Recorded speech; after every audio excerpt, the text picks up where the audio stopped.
আসসালামু আলাইকুম। আজকের লেসনে আমরা শিখব হচ্ছে ডিজাইন টুলস। সো ডিজাইন তৈরি করার জন্য বিভিন্ন সফটওয়্যার এবং অ্যাপ্লিকেশন ব্যবহার করা হয়, যা ডিজাইনারদের কাজ সহজ এবং প্রফেশনাল করে তোলে। Design tools graphic design, user interface design, animation এবং অন্যান্য সৃজনশীল কাজের জন্য বা অন্যান্য ক্রিয়েটিভ কাজের জন্য অপরিহার্য। লাইক আমরা এজ এ গ্রাফিক ডিজাইনার হিসেবে আমরা মনে করি যে Adobe Photoshop বা Illustrator শিখলে বা এই ২ টা থেকে যেকোনো একটা শিখলে গ্রাফিক ডিজাইনার হয়ে গেছি।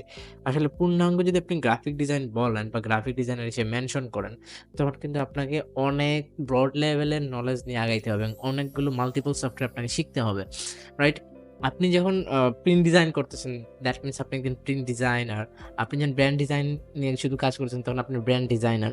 আপনি যখন সোশ্যাল মিডিয়া পোস্ট ডিজাইন নিয়ে কাজ করতেছেন, তখন আপনি as a visualiser.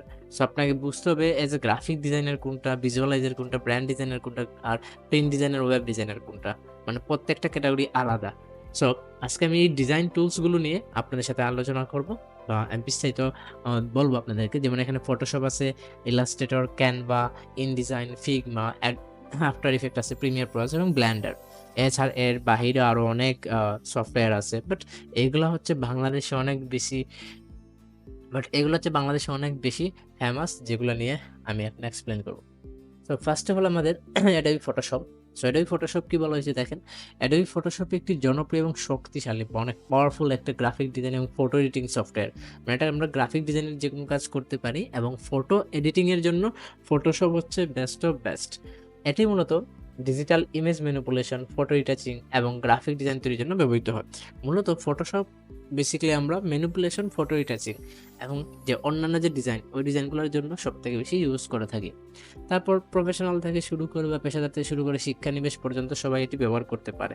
That means যারা পেশাদার আছে, যারা এই কাজগুলোতে রেগুলার বেসিস কাজ করতেছে, তারা ইউজ করতে পারে। আবার যেমন আমাদের আইসিটি বইগুলোতেও কিন্তু এখন Adobe Illustrator, Photoshop এর কিছু বেসিক জায়গাগুলো বা পয়েন্টগুলো কিন্তু মেনশন করা থাকে। তারপরে দেখেন ফটো এডিটিং এবং রিটাচিং। ফটো এডিটিং মানে আমরা কোন পারপাসে ইউজ করতে পারি? ফটো এডিটিং করতে পারি, রিটাচিং করতে পারি, ডিজিটাল আর্ট অ্যান্ড গ্রাফিক্স তৈরি করতে পারি, banner, poster, social media design ইত্যাদি। এই বিষয়গুলো করতে পারি এবং এটা কাদের জন্য সুইটেবল? প্রফেশনাল গ্রাফিক ডিজাইনার এবং যারা ফটোগ্রাফার। কারণ ফটোগ্রাফাররা কিন্তু চাইলে তাদের যে ক্লায়েন্টদের যে ফটোগ্রাফিগুলা করলো, এগুলা কিন্তু ফটোশপেই রিটাচিং করতে পারে। তারপরে সফটওয়্যারগুলো হচ্ছে Adobe Illustrator। সো Illustrator কি বলা হয়েছে? Adobe Illustrator হলো এমন একটি প্রফেশনাল ভেক্টর গ্রাফিক্স বা ভেক্টর ভিত্তিক গ্রাফিক্স ডিজাইন সফটওয়্যার। এটি লোগো, আইকন, টাইপোগ্রাফি এবং অন্যান্য স্কেলেবল ডিজাইন তৈরির জন্য ব্যবহৃত হয়। আর ভেক্টর ভিত্তিক ডিজাইন তৈরি করার কারণে Illustrator-এর তৈরি ডিজাইন স্কেল করার সময় গুণগত মান নষ্ট হয় না। মানে আমরা যখন ভেক্টর ভিত্তিক যে ডিজাইনগুলো তৈরি করি, যখন এটাকে আমরা বড় করি বা ছোট করি, যেমন স্কেলেবল যেটাকে বলা হয়, তখন কিন্তু তার যে মানটা আছে, মানে অ্যাসপেক্ট রেশিওটা, ওইটার জন্য কিন্তু তার ডিজাইনের যে কোয়ালিটি নষ্ট হয় না। আমরা এটা কোন কাজে ব্যবহার করতে পারি? লোগো, আইকন, ভেক্টর ভিত্তিক যে ডিজাইনগুলো আছে, এগুলোর ক্ষেত্রে টাইপোগ্রাফি এবং কাস্টম ফন্ট তৈরি, তারপর স্কেলেবল ডিজাইন, যা রেজোলিউশন ক্ষতিগ্রস্ত হয় না বা নষ্ট হয় না। এবং এটা কাদের জন্য সুইটেবল? এটা হচ্ছে আপনার প্রফেশনাল যারা গ্রাফিক ডিজাইনার এবং যারা ভেক্টর গ্রাফিক্স নিয়ে কাজ করতে ইন্টারেস্টেড, তাদের জন্য সুইটেবল। ক্যানভা। সো ক্যানভা শুনলে আসলে আমরা যারা প্রফেশনাল লেভেলের গ্রাফিক ডিজাইনাররা আছি, তাদের মানে একটা হাসি পায়। ক্যানভা নিয়ে ট্রলও হয়। এটা আমরা দেখছি সোশ্যাল মিডিয়াতে। বাট ক্যানভা কিন্তু অনেক গুরুত্বপূর্ণ একটা, বলেন যে ওয়েবসাইট সফটওয়্যার বলেন। সো আমার কাছে মনে হয় যে বিগিনার লেভেলের যারা আছে বা যারা জনসাধারণ, যারা গ্রাফিক ডিজাইনের কাজ পারেন না, তাদের জন্য Canva is perfect. So Canva একটি জনপ্রিয় অনলাইন গ্রাফিক ডিজাইন প্ল্যাটফর্ম, যা ব্যবহারকারীদের সহজ এবং দ্রুত গ্রাফিক ডিজাইন তৈরি করতে সাহায্য করে। এটি বিশেষ করে নন ডিজাইনারদের জন্য তৈরি করা হয়েছে। এটা কিন্তু আসলে গ্রাফিক ডিজাইনারদের জন্য না, বাট গ্রাফিক ডিজাইনাররা চাইলে কিন্তু এটা ইউজ করতে পারে, যেহেতু এখানে প্রি টেমপ্লেট পাওয়া যায়। তবে প্রফেশনাল ডিজাইনাররাও এটি ব্যবহার করতে পারেন। ক্যানভার মাধ্যমে সহজে poster, social media post, logo, infographic, presentation, video এবং আরো অনেক কিছু তৈরি করা যায়, কারণ এখানে প্রি রেডি টেমপ্লেট থাকে। সো এটা আমার কাছে মনে হয় জনসাধারণের জন্য ভেরি ইম্পোর্টেন্ট একটা সফটওয়্যার বা অনলাইন গ্রাফিক ডিজাইন প্ল্যাটফর্ম। ওকে। এটা আমরা সহজ ও দ্রুত ডিজাইন তৈরি করতে পারি। Social media post, infographic, presentation, pre design template ready. এবং এটা কাদের জন্য suitable? New designer and general user, যারা সাধারণ পাবলিক আছে। Adobe InDesign। Adobe InDesign একটি প্রফেশনাল পেজ লেআউট এবং ডিজাইন সফটওয়্যার যা মূলত প্রিন্ট এবং ডিজিটাল মিডিয়ার জন্য ব্যবহৃত হয় এবং এটি অ্যাডোবি ক্রিয়েটিভ ক্লাউডের অংশ এবং গ্রাফিক ডিজাইনার, তারপর প্রকাশনা সংস্থা এবং মার্কেটিং প্রফেশনালদের কাছে অত্যন্ত জনপ্রিয়। তার রিজন কি?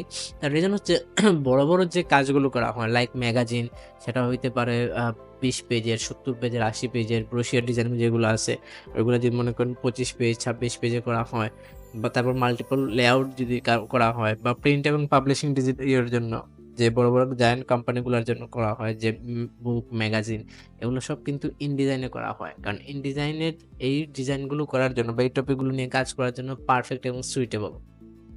তারপরে হচ্ছে এটা কাদের জন্য সুইটেবল হইতে পারে দেখেন, publisher, professional publisher and print designer যারা আছে তাদের জন্য এটা সুইটেবল হইতে পারে। ফিগমা। ফিগমা কি? ফিগমা একটি আধুনিক এবং শক্তিশালী ডিজাইন টুল যা ব্যবহারকারীদের জন্য ইউজার ইন্টারফেস বা ইউআই যেটাকে আমরা বলি, এবং ইউজার এক্সপিরিয়েন্স ইউএক্স এবং প্রোডাক্ট তৈরির জন্য ব্যবহৃত হয়। মানে ইউআই ইউএক্স, আমরা যারা ইউআইএক্স ডিজাইনার আছি তারা আমরা ফিগমাটা সব থেকে বেশি জনপ্রিয়, এবং ফিগমাটা মানে এতটা ইজি টু অ্যাক্সেস, এটা আসলে মানে কাজ করতে গিয়ে অনেক কমফোর্ট ফিল করা যায়। সো ফিগমাটা এই জন্য অনেক বেশি ফেমাস, এবং এটা অনেক বেশি ইউএক্স ডিজাইনার সবাই এটা বেশি ইউজ করে থাকে। আর তাছাড়া এটা একটি ক্লাউড ভিত্তিক প্ল্যাটফর্ম যা ডিজাইনার এবং ডেভেলপারদের সঙ্গে একই সঙ্গে রিয়েল টাইমে কাজ করার সুযোগ দেয়। মানে একটা ক্লাউড ভিত্তিক প্ল্যাটফর্ম, মনে করেন আপনার বাসায় হুট করে কারেন্ট চলে গেছে, পিসি অফ হয়ে গেছে সামহাও, তখন কিন্তু আপনার যে কাজটা করছেন ওইটা কিন্তু তাদের ক্লাউডে জমা থাকবে, যেটা অ্যাডোবি ইলাস্ট্রেটর বা ফটোশপে অনেক সময় পাওয়া যায় না। তারপরে দেখেন এটা কি কাজ আমরা নিতে পারি। প্রোটোটাইপ তৈরি করতে পারি, প্রোটোটাইপ এবং গ্রুপ কাজের ক্ষেত্রে কার্যকর সমাধান হইতে পারে। ক্লাউড স্টোরেজ, যার ডিজাইন সবসময় অ্যাক্সেসযোগ্য রাখে, যেটা ওই যে ক্লাউড ভিত্তিক ছিল, এবং কোড হ্যান্ড অফ ফিচার যা ডেভেলপারদের জন্য ডিজাইন বাস্তবায়ন সহজ করে। এটা হচ্ছে ওয়েব এবং অ্যাপ ডিজাইনারদের জন্য সুইটেবল, মানে বা ইউএক্স ডিজাইনার আমরা যাদেরকে বলে থাকি। Adobe after effect. Adobe after effect হচ্ছে আপনার একটা প্রফেশনাল ভিডিও এডিটিং এবং মোশন গ্রাফিক্স সফটওয়্যার, যে এবার যারা মোশন গ্রাফিক্স নিয়ে কাজ করতে চান তারা কিন্তু অ্যাডোবি আফটার ইফেক্টটা শিখে ফেলতে পারেন, যা ভিজুয়াল ইফেক্ট, অ্যানিমেশন এবং কম্পোজিশন তৈরির জন্য ব্যবহৃত হয়। এটি চলচ্চিত্র নির্মাণ, ছবি নির্মাণ, তারপর হচ্ছে টিভি প্রোডাকশন বা ডিজিটাল কন্টেন্ট তৈরির জন্য শিল্পের জন্য একটা স্ট্যান্ডার্ড টুল। ওয়ার্ল্ডে দেখা যায় যে অনেক বড় বড় যে ভিডিওগুলো করা হয় বা বড় বড় অনেক মুভিতে দেখা যায় যে অ্যানিমেশনগুলো তৈরি করা হয়, বেসিক্যালি এই অ্যাডোবি আফটার ইফেক্ট দিয়ে মূলত অনেক কাজ এগিয়ে নেওয়া যায় আর কি।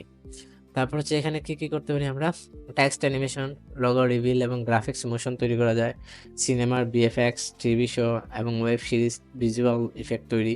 তারপর হচ্ছে সহজ কাস্টমাইজেবল ইন্টারফেস এবং মানে উচ্চমান ভিডিও রেন্ডারিং। ভিডিও অনেক, এটার জন্য হাই কনফিগারেশনের পিসির প্রয়োজন হয়। ডেফিনেটলি আপনার গ্রাফিক্স কার্ড ম্যান্ডেটরি এটার জন্য। তারপরের যে সফটওয়্যারটা আমাদের Adobe Premiere Pro. So Adobe Premiere প্রোটা হচ্ছে আপনার একটি প্রফেশনাল ভিডিও এডিটিং সফটওয়্যার যা চলচ্চিত্র, TV show, social media content এবং আরও অনেক ভিডিও প্রজেক্টে সম্পাদনের জন্য ব্যবহৃত হয়। প্রিমিয়ার প্রো এবং আফটার ইফেক্ট এই দুইটার সমন্বয়ে দেখা যায় যে আপনার ভিডিও এডিটর এবং মোশন গ্রাফিক ডিজাইনাররা খুব স্মুথলি এই দুইটা ব্যবহার করে তারা তাদের প্রজেক্টগুলো সম্পন্ন করে বা কমপ্লিট করে।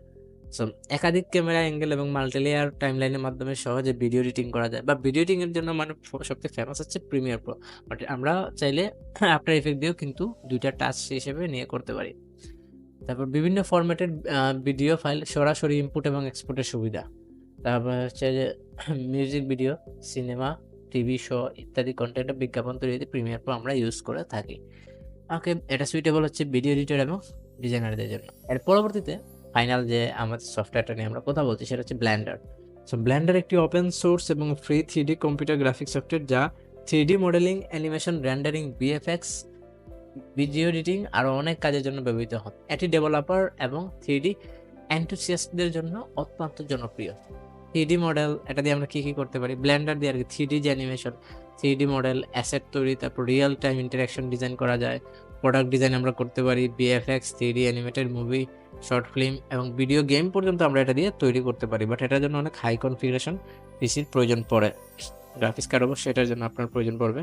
উচ্চমানের 3D প্রজেক্ট তৈরির জন্য আদর্শ এবং সম্পূর্ণ ফ্রি এবং ওপেন সোর্স, তাই যে কেউ ব্যবহার করতে পারে। এটা আপনি তাদের ব্লেন্ডার ওয়েবসাইটে গেলে আপনি সম্পূর্ণ ফ্রিতে ডাউনলোড করে নিতে পারবেন।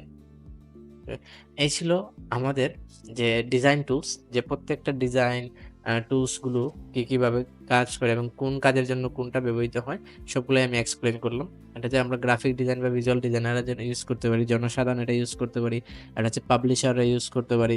এটা ইউএক্স ডিজাইনাররা ইউজ করতে পারি। এটা হচ্ছে অ্যানিমেশন ডিজাইনাররা, এটা হচ্ছে ভিডিও এডিটররা এবং এটা হচ্ছে 3D ব্লেন্ডার নিয়ে যারা কাজ করতে চায় আগ্রহী তারা ইউজ করতে পারে। সো আশা করি বুঝতে পারছেন। সো দেখা হচ্ছে নেক্সট লেসনে। আসসালামু আলাইকুম।